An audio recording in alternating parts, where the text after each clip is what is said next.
Let's talk the final season of the football. The football edition of Les Chance Un. So, this takes place in Laney College, Oakland, California. Yeah.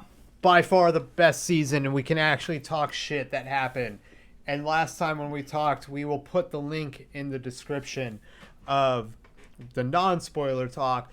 But we talked about a theme that happened. There were 4 dads. They're all fucking weird. 4? 3 maybe? I think. No. Yeah, there's 4. Okay. News dad who was in prison. Who just wasn't around. He's not really in it, but... Okay, maybe not all weird, but one kid who went to Oregon State, or his brother went to Oregon State, their dad was shot. And kind of... Wasn't he in prison or something? I think, or he wasn't around all the time. Yeah, he fucked off on him. Yeah, and then he did, and then the one whose dad, the fuck did his dad do? Oh, his dad beat the shit out of his mom. Who? The white kid, RJ. RJ. Yes. Okay, and the one who had the pedophile grandmother. Yes, the pedophile grandfather and sexual abuser mother. Yeah. Yeah, so gotcha. all around fucked up family. That was probably the worst. Yeah. And then Dior Walker Scott, whose dad was making him dress up as a girl and going to school and beating the shit out of him. The type of punishment where he was shaving the poor guy's head. Yes, to look like Ron Washington is what I assumed he was supposed to be, but years before it was cool. Ron Washington is offended. Mm-hmm. Yeah. I thought the theme of that was wow, these people's dads are horrible people. Or not horrible people, but they had not had the best father figures. Most of them were horrible people, dude. But had no father figure in their life because they were killed or just had completely been absentee. I think we're pretty safe in saying that they're all terrible people. All right, cool. I'm cool with that. Yeah, they're all shitheads. Yeah. So especially Dior Walker Scott's dad. Yeah. Holy shit! And it's one of those things where his dad almost didn't seem like he was repentive. Or didn't realize what he had done had physically. He doesn't give a shit at all. Physically or more emotionally made an impact on his son, and just cared about oh well, why aren't you doing this shit? And why aren't you making me proud? Or why aren't you? The type of person, why aren't you using my benefits? I don't give a fuck about what you're doing. He's the type of person who can never admit that he's wrong and never try to improve as a person. He literally just thinks he's always right. Yep. He's the man of the house, and he can treat the children and his wife as however he likes. No, quite literally, and it's shown in the scene where he and it's we have to point out Dior was at this college sleeping in his car. He's literally homeless. Yeah. Literally homeless. Literally, they show him driving to an apartment complex to park his car and get in the back. He's having to kick bottles out of his car to get in to get situated in his SUV to sleep in. Yeah. And then he's going and making one-handed fucking catches in these games. The dude, this guy went from ass off. Okay, man. at the start of the season or a couple games in, they lost all their quarterbacks. So Dior, as a fucking slot receiver, had to move to quarterback. Yeah. The most important position. And the hardest to play. And did a really damn good job, actually, for the most part. Kept them above water instead of fucking chase or when he wasn't Cooper rushing it up. When he wasn't scrambling for his life because his line sucked. Yeah. Okay, and another thing about this show, the football scenes, it was actually watching football games. Oh, and it was fucking awesome for quarantined Ryan and Alex. Bro, we were jumping up just going yeah, motherfucker, we got into it. We were we really did jump off the couch when they made plays and multiple shit like that. Multiple times. We were rooting for these guys. It was kind of like watching a Dallas Cowboys game. It was fun, dude. Let's get fucking going. I really hope some of these guys make it to the NFL. I think Dior probably could. Dior could. Yeah. I don't know if New could. New could probably make a second string somewhere in the NFL. If the XFL was still around, he would get a shot. For sure. But he would have to put in so much work. I don't think he's going to do it. But if and this is going to be kind of a not conspiracy theory thing, just theory where it's if the XFL was still around, they would bring in somebody like New because of the popularity of this series. It's not a conspiracy at all. That's smart. It's smart business. Marketing and business. Like, you would bring somebody in that who would bring eyes and bring like a feel good story and like trying to do something for his family, which that would be awesome because he works his ass off for his family. And like New is just like a guy that you would like to hang out with and meet because he seems like such a nice person. Yeah. And then there's RJ. With a pedophile fucking grandfather and a fucking sexually abusing his mom, grandmother. That is by far the biggest left turn of the entire show. It is literally a hairpin turn that you just don't see coming. And it starts when he started talking about like she was using a hammer or something to like break her teeth out or some shit. Like something super fucked up that you just don't see coming. I mean, like this was like not like Epstein level of creep, but pretty close. The entire family story and history, top to bottom, is fucking really, really bad. Riddled with alcoholism, sexual abuse, and pedophilia. I mean, the house was basically like the house he lives in was basically a sex party house. Yeah. And everyone was swingers. Yes. And they not only fucked each other's wives and husbands, but they also fucked each other's children, apparently. Because that happened in the house. Like, you know, they just didn't believe that it was wrong, actually, to have sexual relations with children. Which is the most insane thing to hear on a show. Yeah. To basically be sitting there on your couch and just I'm watching a football show. They quoted the man, the grandfather, when... Oh, yeah. Fucking insane. Fucking insane, wild. Dude. It's a wild part of the show. So that's like the backstory of just 4 players. Yeah. And I don't even think we talked really about the fourth, the kid whose brother goes to Oregon State. Yeah, I mean, his isn't like...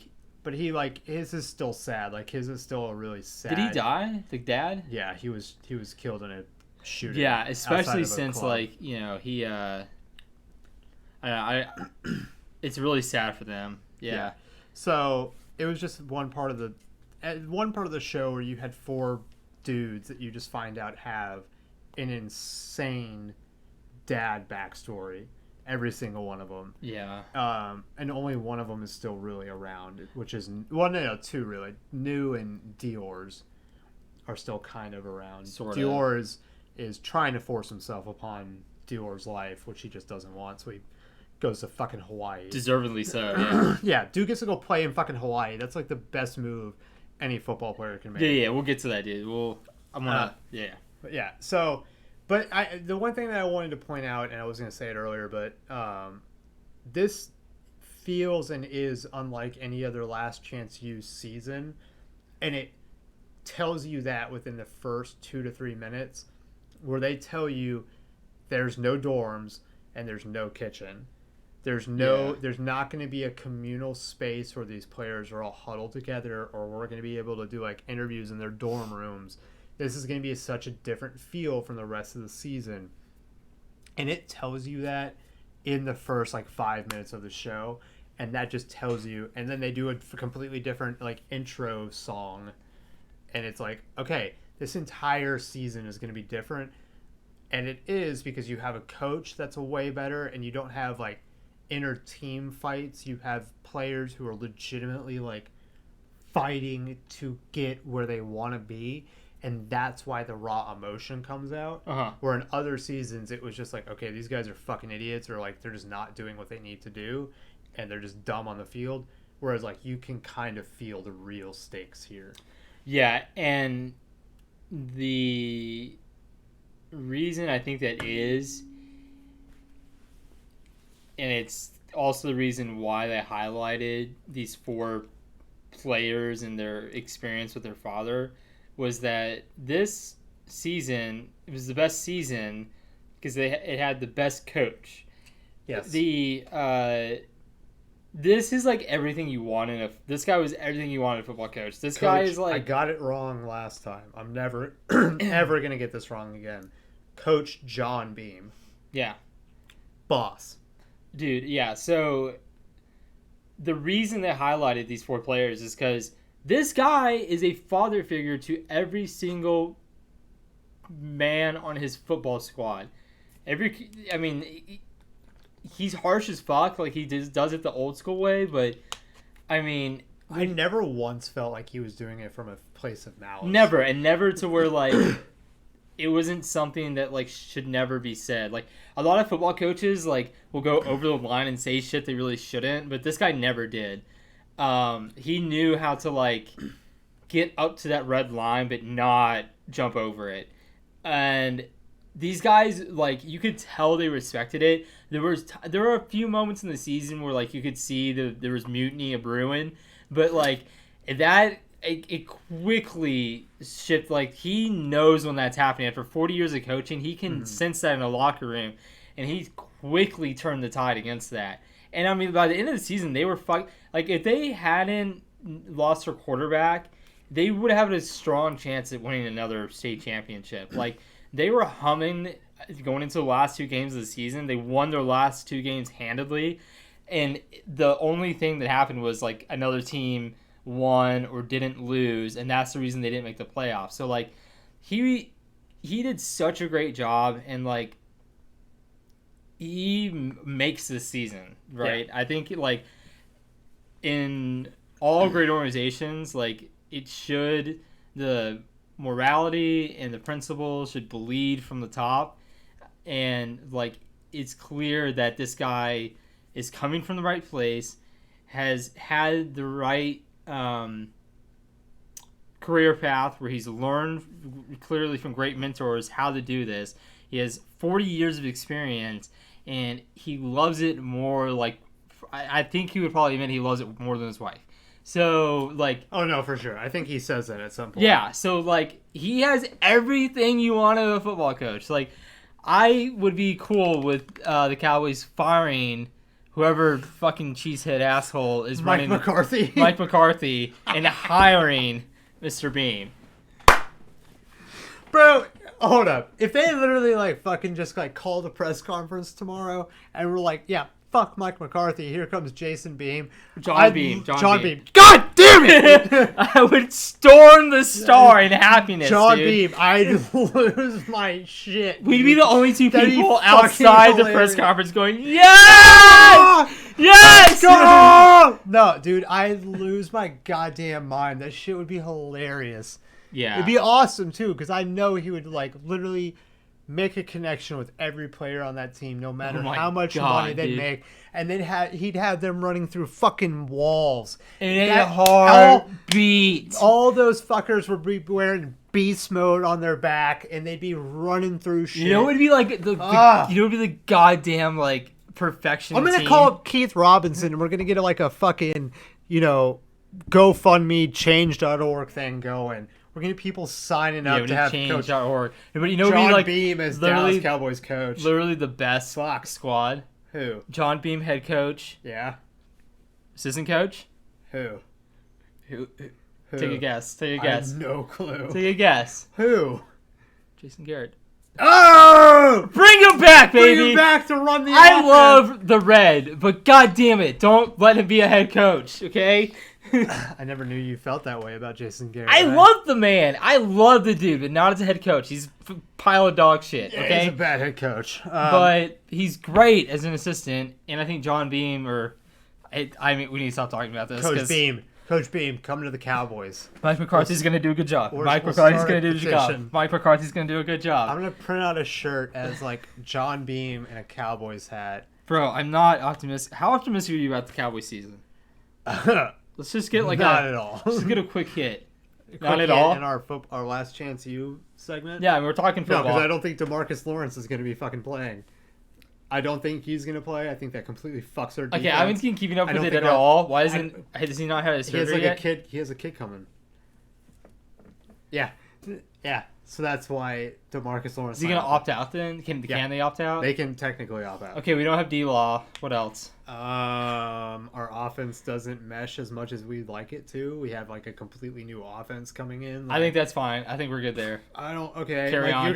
You're basically relying on CeeDee Lamb, who's probably gonna be a good rookie. No, but dude, you're like relying on a rookie, and you're relying on Michael Gallup, who's a good receiver. Bro, Gallup, yeah. Hold on, you're relying on Amari Cooper, who sucks in half the stadiums you play. You're relying on Amari Cooper for shit, bro. That's what I'm saying. Amari Like Cooper you can get off right. my team, like so, straight up.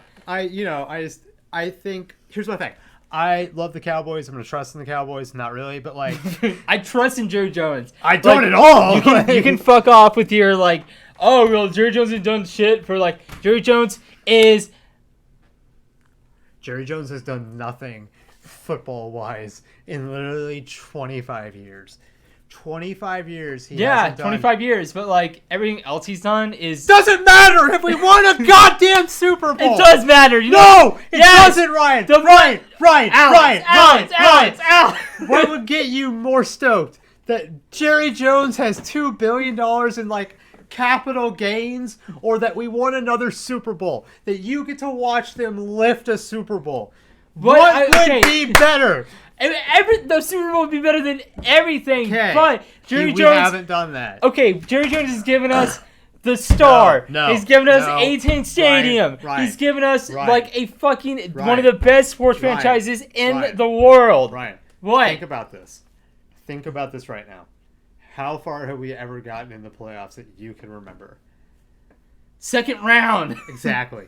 Think about the ecstasy and the emotion and everything that would go into the moment if we not only made it to the NFC Championship, but then won the NFC Championship, then got to the Super Bowl, like in a Super Bowl, not just like you're watching a Super Bowl, this is cool. The Dallas fucking Cowboys are in the Super Bowl. Can I explain? And then they win that Super Bowl. The amount of emotion that would go into that.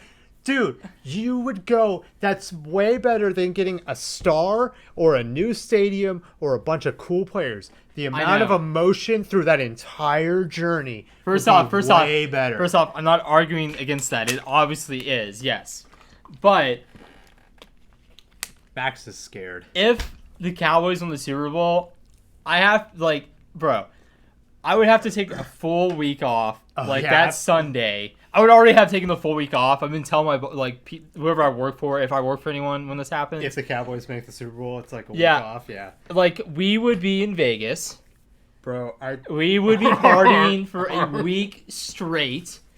We would go fucking crazy, dude. Like I wouldn't know what to do with myself. Like it legitimately angers me, and like Philly fans are gonna love this. It legitimately angers me to think that they know what it feels like to win a Super Bowl. You know what really pisses me off? There's nothing more that makes me mad. They've won it like 3 times in our lifetime, but we're too young to remember it. Oh yeah, like you should technically remember 95. We just moved to Dallas. Yeah, so like it wasn't a huge deal, but like, no man, I wasn't allowed to watch sports. It was so, you know. Okay, Max. It like I cannot ever hear somebody say like, "Oh, there's stuff that Jerry Jones has done well." It's like, no, dude, we haven't won a Super Bowl in so long. Get us that, and I will think you're good at what you do. Well, I think, or just hire John Beam to come be our coach. I think he's an incredible person. I mean, have you heard what Grammys had to say about him? Yeah. Oh yeah. So. Yeah, our grandmothers met the man. Our grandparents met him here in Dallas. Dallas elites. Yeah. Well, what should we give this Laney College season 5 of Last Chance U, Ryan? Okay, so how long have we been talking about this? Quite a bit. All right. Max, careful. Max, back up, dude. 4 or 5. Okay. 4.5. I was gonna say 4.25. Okay. Yeah. All right. We're pretty. Yeah, we're very synergized today. Yeah. Tomorrow we'll probably beat each other's throats, but yeah, probably. But yeah, no, Last Chance U on Netflix. Great season. Go check it out. Thank you for listening to our ramblings. Yeah. Max, you want to get in the shot?